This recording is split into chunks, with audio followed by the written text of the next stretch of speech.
जय माता दी। नमस्कार। एक बार फिर से स्वागत करती हूँ अपने YouTube चैनल इंदू की टिप्स में। आज मैं आप लोग को सुनाने जा रही हूँ सफला एकादशी व्रत कथा। जैसा कि आप सभी जानते हैं कि 19 दिसंबर को जो है एकादशी पड़ रही है, जिसे हम जो है सफला एकादशी के नाम से भी जानते हैं। चलिए शुरुआत करते हैं अपने इस कथा की।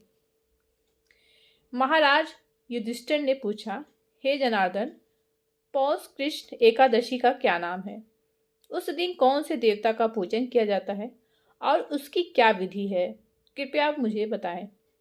भक्त वत्सल भगवान श्री कृष्ण कहने लगे कि धर्मराज, मैं तुम्हारे स्नेह के कारण तुमसे कहता हूँ कि एकादशी व्रत के अतिरिक्त मैं अधिक से अधिक दक्षिणा पाने वाले यज्ञ से भी प्रसन्न नहीं होता हूँ।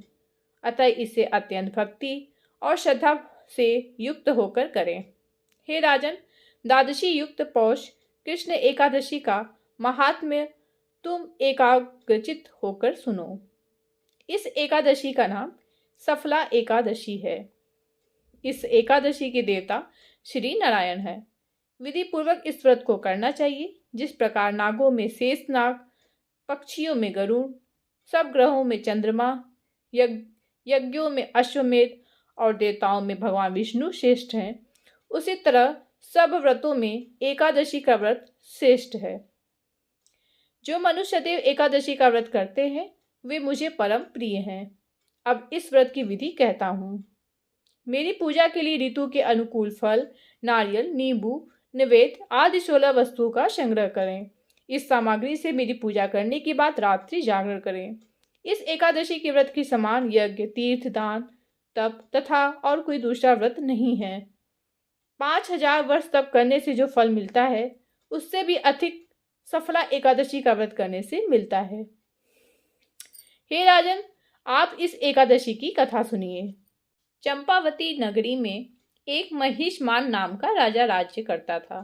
उसके 4 पुत्र थे। उन सब में लुम्पक नाम वाला बड़ा राजपुत्र महापापी था।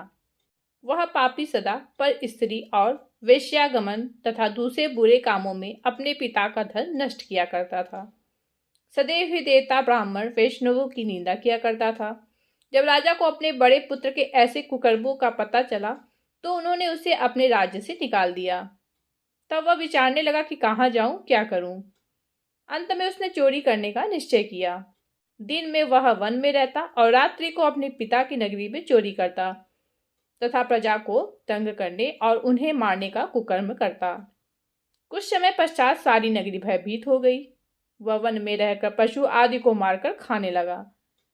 नागरिक और राज्य के कर्मचारी उसे पकड़ लेते किंतु राजा के भय से छोड़ देते। वन के एक अति प्राचीन विशाल पीपल का वृक्ष था। लोग उसकी भगवान की समान पूजा करते थे। उसी वृक्ष के नीचे वह महापापी लुम्पक रहा करता था। इस वन को लोग देवताओं की कीड़ा स्थली मानते थे। कुछ समय पश्चात पौष कृष्ण पक्ष की दशमी के दिन वह वस्त्रहीन होने के कारण शीत के चलते सारी रात्रि सो नहीं सका। उसके हाथ पैर अकड़ गए। सूर्योदय होते होते वह मूर्छित हो गया। दूसरे दिन एकादशी को मध्याह्न के समय सूर्य की गर्मी पाकर उसकी मूर्छा दूर हुई। गिरता पड़ता वह भोजन की तलाश में निकला। पशुओं को मारने में वह समर्थ नहीं था, अतः पेड़ों के नीचे गिरे हुए फल उठाकर वापस उसी पीपल वृक्ष के नीचे आ गया। उस समय तक भगवान सूर्य अस्त हो चुके थे। वृक्ष के नीचे फल रखकर कहने लगा, हे भगवान, अब आपके ही अर्पण हैं ये फल, आप ही तृप्त हो जाइए। उस रात्रि को दुख के कारण रात्रि को भी नींद नहीं आई। उसके इस उपवास और जागरण से भगवान अत्यंत प्रसन्न हो गए और उसके सारे पाप नष्ट हो गए। दूसरे दिन प्रातः एक अति सुंदर घोड़ा अनेक सुंदर वस्तुओं से सजा हुआ उसके सामने आकर खड़ा हो गया। उसी समय आकाशवाणी हुई कि हे राजपुत्र, श्री नारायण की कृपा से तेरे पाप नष्ट हो गए हैं। अब तू अपने पिता के पास जाकर राज्य प्राप्त कर। ऐसी वाणी सुनकर वह अत्यंत प्रसन्न हुआ और दिव्य वस्त्र धारण करके भगवान आपकी जय हो कहकर अपने पिता के पास गया। उसके पिता ने प्रसन्न होकर उसके समस्त राज्य का भार सौंप दिया और वन का रास्ता लिया। अब लुम्पक शास्त्रानुसार राज्य करने लगा। उसके स्त्री पुत्र आदि सारा कुटुंब भगवान नारायण का परम भक्त हो गया। वृद्ध होने पर वह भी अपने पुत्र को राज्य का भार सौंपकर वन में तपस्या करने चला गया और अंत समय में उसे वैकुंठ को प्राप्त हुआ।